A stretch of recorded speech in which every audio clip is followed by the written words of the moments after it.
Salam alaikum, coucou à tous, j'espère que vous allez bien. Je vous retrouve aujourd'hui pour partager avec vous mon idée au repas du soir. Donc il s'agit de quelques morceaux de viande d'agneau confite, pastilla au poulet et shorba avec du poisson. On commence tout d'abord par la préparation de la pastilla. Je commence par mettre un tout petit peu de matière grasse dans ma casserole, Donc j'ai mis un bon filet d'huile d'olive et un tout petit peu de margarine, à laquelle je vais venir faire cuire un tout petit peu les oignons que j'ai coupés en rondelles, donc en fines lamelles. Concernant la quantité d'oignons, j'ai mis 4 oignons, ni trop gros ni trop petits non plus. Je vais bien les laisser dorer.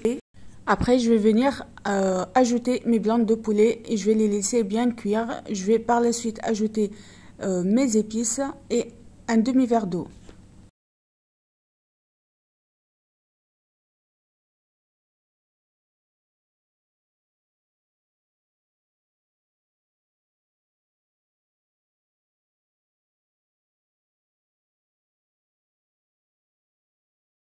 Concernant les épices, j'ai ajouté du sel, du poivre, du curcuma et du gingembre frais que je suis venue le râper par la suite.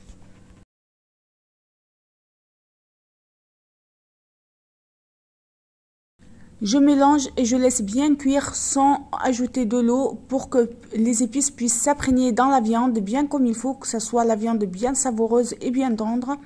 Et au bout de 10 minutes, je viens ajouter un demi-verre d'eau.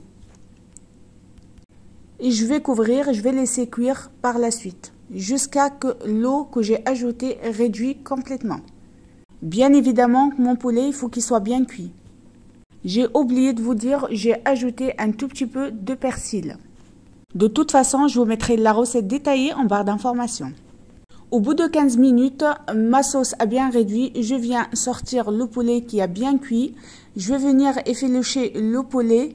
Je vais attendre un petit peu qu'il refroidit quand même pour pas me brûler. Et après, je vais venir ajouter 3 œufs un à un tout en mélangeant entre les deux pour bien épaissir mon confit d'oignon.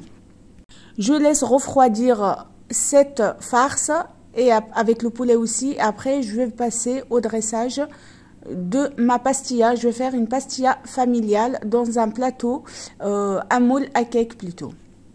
Concernant les feuilles de briques, c'est des feuilles de briques que j'ai fait maison moi-même. J'ai fait une grosse quantité en quelques jours avant le ramadan.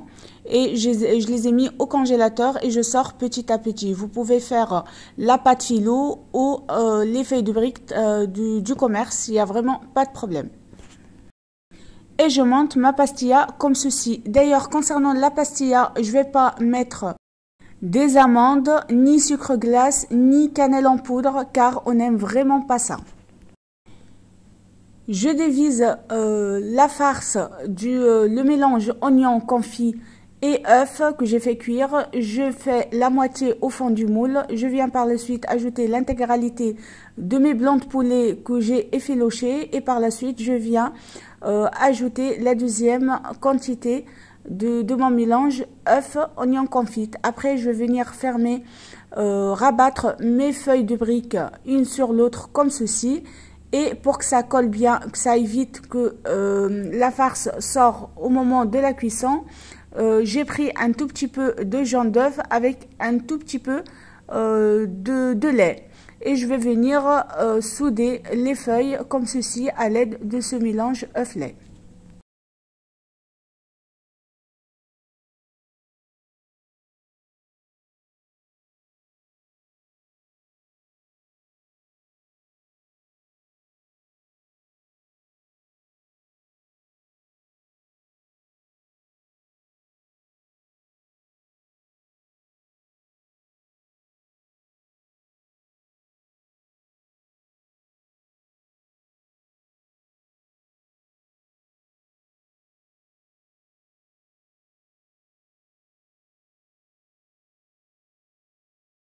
Une fois ma pastilla est bien formée et bien fermée, surtout, je viens badigeonner avec le reste de jaune d'œuf et lait. Et après, je vais les passer au four, déjà préchauffé à 180 degrés pendant 40 minutes.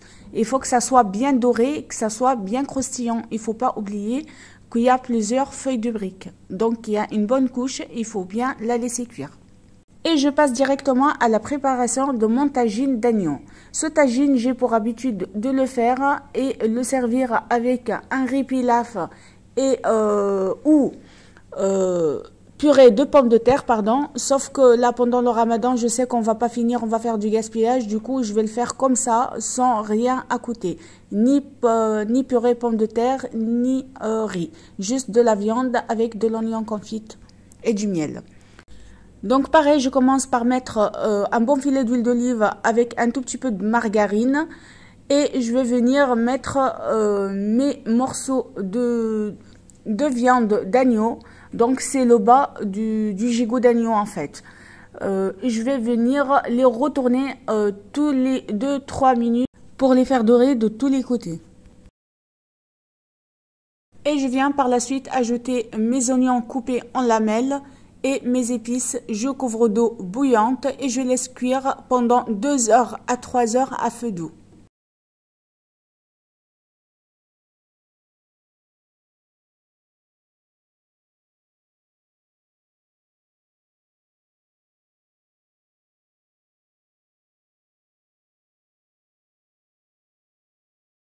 Et voilà le résultat après avoir ajouté mes oignons et mes épices. Je suis désolée, la vidéo, j'ai cru avoir filmé quand j'ai ajouté mes épices et mes oignons, mais c'est pas grave, je vous mettrai de toute façon les ingrédients, toute la recette détaillée en barre d'informations. N'hésitez pas à y aller jeter un coup d'œil.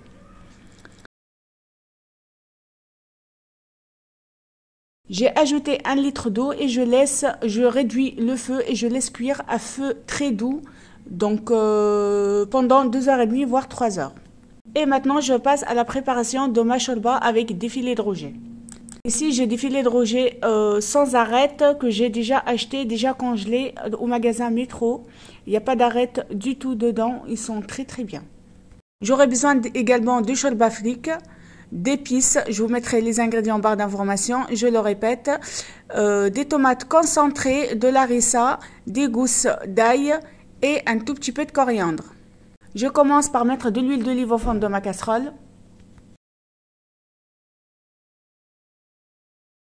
J'ajoute 2 bonnes cuillères à soupe de tomates concentrées avec une demi-cuillère à café d'harissa. Donc je répète, l'harissa c'est toujours facultatif. Je mélange bien, après je viens ajouter quelques gousses d'ail. J'ai également ajouté un tout petit peu d'eau pour faire revenir la tomate et enlever son acidité sans pour autant faire cramer de l'huile d'olive. Je laisse bien revenir ma tomate pour enlever l'acidité et après je viens ajouter les épices. Concernant les épices, j'ai mis du sel, du poivre, du curcuma et du cumin, l'équivalent d'une demi-cuillère à café de chaque. À la fin de la cuisson, vous pouvez rectifier le sel et le poivre selon vos goûts. J'ajoute de l'eau bouillante, à peu près 1 litre, et après je viens ajouter ma shorba fric et je vais mélanger et la laisser cuire 5 minutes avant de venir ajouter mes filets de poisson.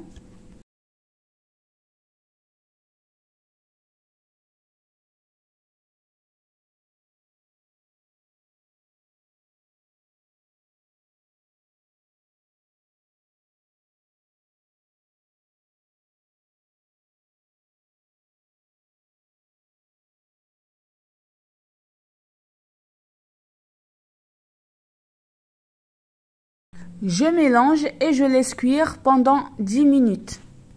J'ajoute à la fin ma coriandre et je peux éteindre. Et voilà une shorba délicieuse et très rapide à faire.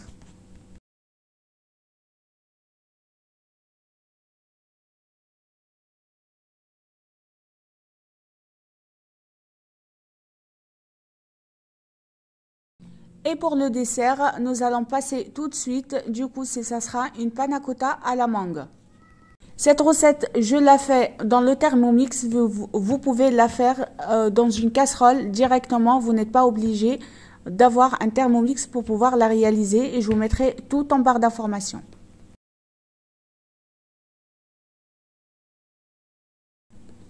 Je commence par mettre la crème liquide entière, mon lait et le sucre dans le bol de mon Thermomix. Et je viens faire cuire tout ça pendant 7 minutes. Donc j'ai mis 400 g de crème liquide entière, 400 g de lait et 100 g de sucre en poudre. Je laisse cuire ma crème et je passe à la préparation du coulis dans une casserole pour pas perdre du temps. Je commence par couper et éplucher ma mangue. J'ai déjà mis 4 feuilles de gélatine à tremper dans de l'eau froide dans le bol blanc que vous voyez devant vous. Et j'ai également sorti mon sucre en poudre avec un demi-citron. Une partie de ma mangue que je vais couper, je vais faire cuire comme un coulis avec le sucre, le jus de citron et un tout petit peu d'eau. Et l'autre partie, je vais la couper en tout petits cubes pour pouvoir décorer avec ma panna cotta une fois elle est prête. Et comme ça me fait des morceaux. Il n'y a pas que de la crème, il n'y a pas que des trucs mixés, quoi.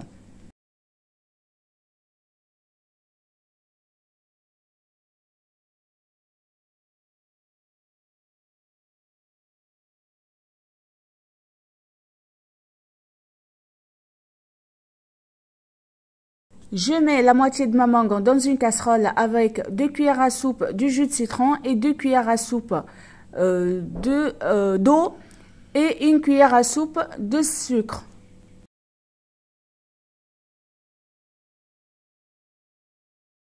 Je vais venir chauffer tout ça dans la casserole et après je vais le mettre dans le bol du Thermomix pour pouvoir la mixer.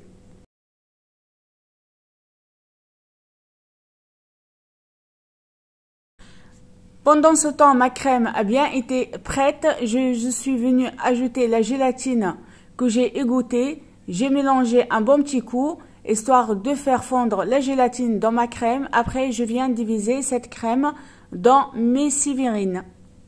Et je vais la placer au frigo pendant 4 heures minimum. La mangue que j'ai fait cuire avec un peu d'eau, du jus de citron et du sucre, je viens tout simplement le mixer pour le réduire en coulis. Une fois ma panna cotta a bien figé, je viens disposer ce coulis de mangue par-dessus et après, je finis par disposer les morceaux de mangue. Et voilà, mon dessert bien frais et prêt. Mon tagine également a bien cuit. Vous voyez la couleur, ça a bien pris, ça a bien réduit. On voit l'oignon confit. Je viens par la suite ajouter 2 bonnes cuillères à soupe de miel, n'importe quel miel que vous avez.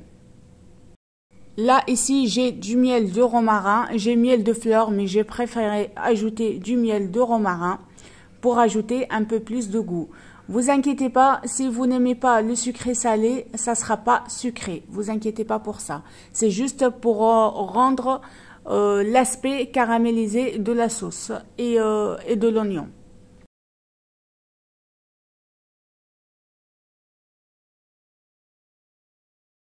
Pareil, ma pastilla a pris le temps de bien cuire. Elle a bien cuit en bas et en haut. Regardez-moi ça, elle est bien dorée des deux côtés. Du coup, je vais venir la disposer dans une assiette plate et je vais pouvoir la décorer.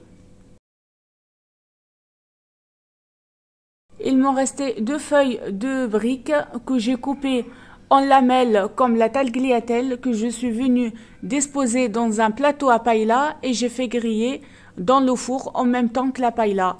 Et je vais venir les saupoudrer avec du sucre glace et les disposer au-dessus de ma paella. Et après, je vais mettre un tout petit peu d'amandes concassées pour décorer la paella au-dessus. C'est juste pour avoir un joli visuel pour la paella. Mais comme je vous ai dit, on n'aime pas le mélange sucré-salé ici. Du coup, c'est vraiment juste pour décorer et avoir un joli visuel, rien de plus. Donc, avant que ça soit coupé, la pastilla, tout ça sera mis de côté. Sûrement, je les mangerai moi pour pas faire du gaspillage.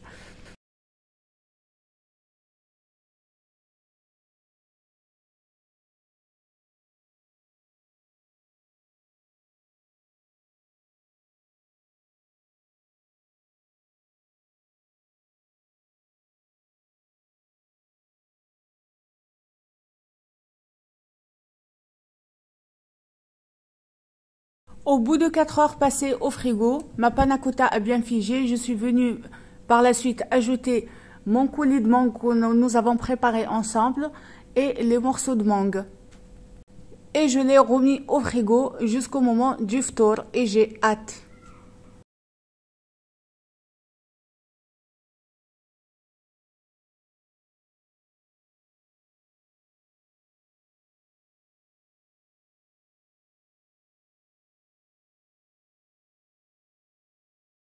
Et voilà, je vous ai dressé quelques assiettes pour voir mieux le résultat. J'espère que cette vidéo vous a plu. N'hésitez pas à la liker, la partager. Surtout, dites-moi en commentaire ce que vous en avez pensé. Je vous dis à très vite pour d'autres recettes. Inch'Allah, sahaftoulkoum et portez-vous bien d'ici là. Salam alaikum.